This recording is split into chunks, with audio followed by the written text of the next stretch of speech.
Imagine this. You are running in an African desert and you are being chased by three African men. One shorter, stockier, bald one.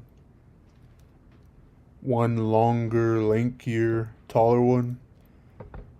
And a third, bigger and a bulkier one. And you're running and you're screaming for help. You're screaming for your life. Me personally, I wouldn't be screaming like that. But for this instance, for you, you're screaming. And you look to a ridge and you see a black silhouette. And in the distance you hear, South Africa!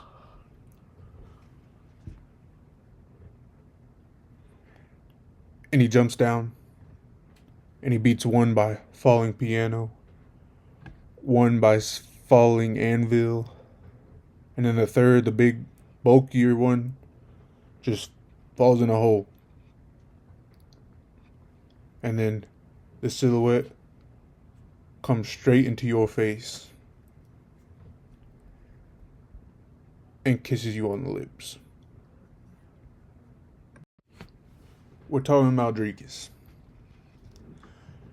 He is one of my top 10 favorite fighters of all time. And I want to talk about, I want to celebrate while we're up, and I also want to talk about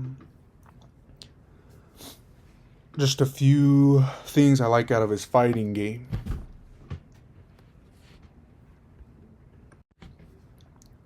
One thing I like is Dricus' southpaw. The way he used like his jab against Usman, and then how that also like set up the head kick out of the southpaw stance alone, and then he switches back to orthodox. And when you mix that up in a fight, bruh, and like in a good and like way your opponents can't handle, it's a very strong technique. I feel like a lot of other fighters don't use southpaw like that.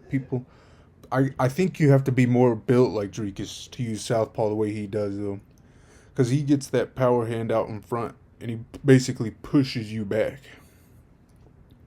He gets his dominant right hand out in front and he pushes people back. And then he had this one like jab like punch out on Usman that basically knocked him down.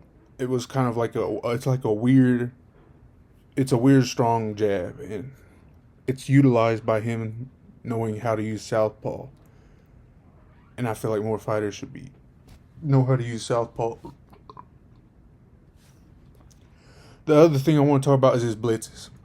If I was a fighter, blitzes, bro. I think they're underutilized by most people too. Blitzes are very, very, very interesting. I don't know if they're very much effective. I don't know how many people could actually use blitzes in a fight. Dricus uses them to stifle the momentum of the people he fights. He uses them to basically draw people out and make them feel the heat of a fight.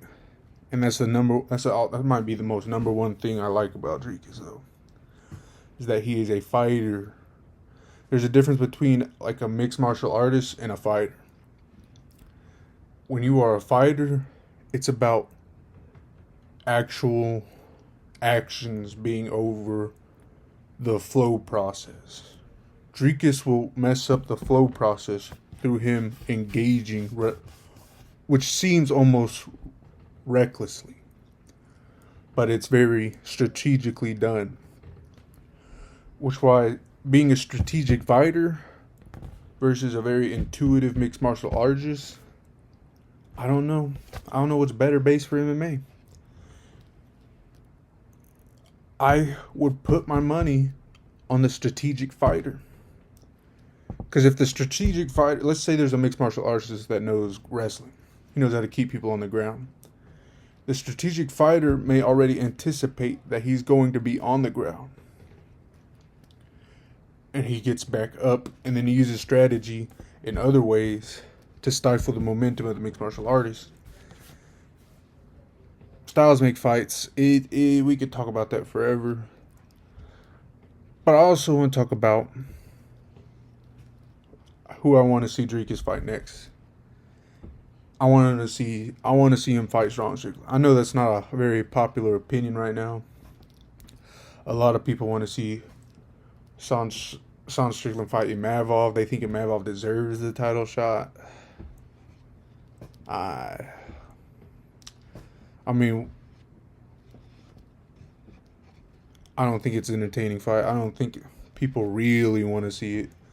I think people think it's integral for it to happen. They're just yapping, bro. They ain't got nothing else to say. Dricus kind of deserves the title shot back for what he has done to the champion. And yeah, I think we need to see Dricus get the belt back. But that's just me. And I think Dricus should be, he's almost like the uncrowned champ right now. So we kind of need to see that fight. But yeah. That's all I got for now. I see y'all.